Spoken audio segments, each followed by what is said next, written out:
傳言將在2月底登場的 Galaxy S26系列，爆料內容已經多到像連續劇。雖然這幾年三星把火力集中在 AI 與折疊機上 ，S 系列的硬體看似沒有大提升，但依然還是有不少亮點，像是全新的鏡頭調整，還有手機從來沒有用過的螢幕技術，都讓人感到十分新奇。接下來就一起來看看 S26的八卦報道。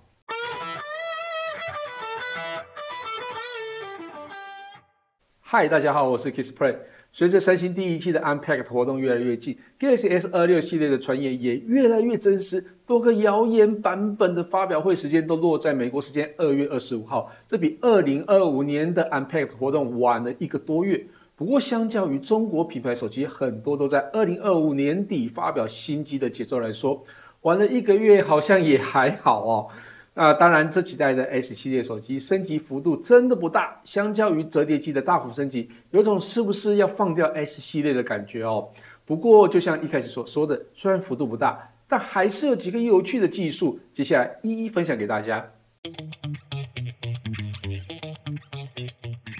大家最關心的部分之一就是相機，這是 S26 Ultra， 雖然傳出感光元件並沒有全面大換血，但三星還是針對鏡頭模組做了幾個蠻實際而且很有感的升級。首先是主鏡頭依然是大家熟悉的2億像素 HP2， 不過光圈從原本的 f1.7 放大到 f1.4， 這個調整幅度比起想象中要來得大。因為光圈越大，能吃進的光線就越多，夜拍的亮度、自然的背景虛化表現，甚至連整體的清晰度都會一起提升。再加上新的鏡片還有鍍膜技術，可以有效降低耀光跟光斑，特別是在夜景模式，可以拍出更通透乾淨的畫面。另外，外媒也提到，三星會改善人像模式膚色容易偏黃的問題，這是除了演算法的調整外，也會從鏡頭光學下手，讓膚色呈現更自然的畫面，不會過度飽和或是過度修飾。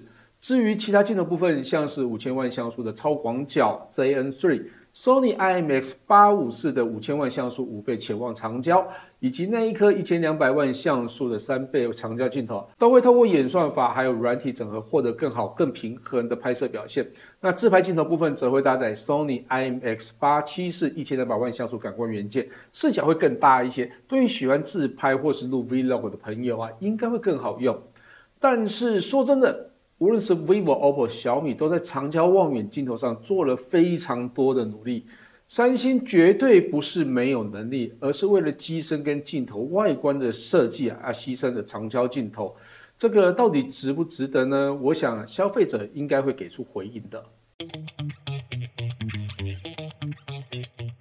講完相機，接着就來到今年最讓我感到驚豔的亮點之一，也就是螢幕。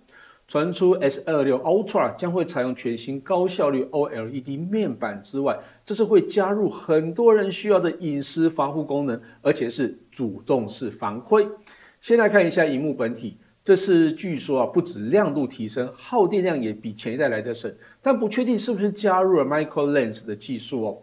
真正讓螢幕成為話題的是在 MW 2024年出現的，當時大家都以為只是展示的技術，這個技術叫做 Flex Magic Pixel，沒想到這一次很可能會在 S26 Ultra 上面正式登場。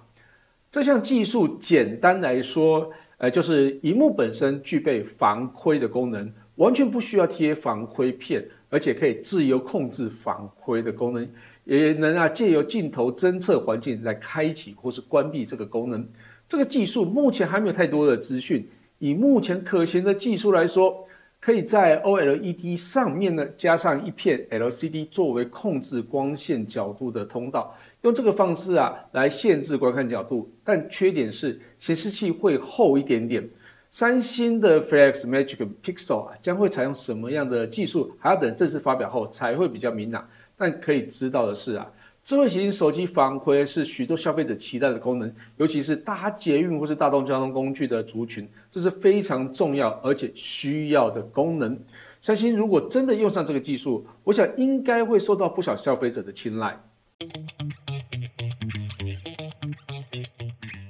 效能的部分，外媒爆料指出，美版跟部分市場的 S26 Ultra 確定會搭載高通最新的 Snapdragon 8 Elite Gen 5。這個晶片今年主打 AI 能力的進化，不管是運算的速度、能源的效率、遊戲的渲染、影像的演算，都比前一代更強，而且溫度控制也更好，可以讓整機保持更穩定的狀態。但今年三星可能不是全線都使用高通晶片哦。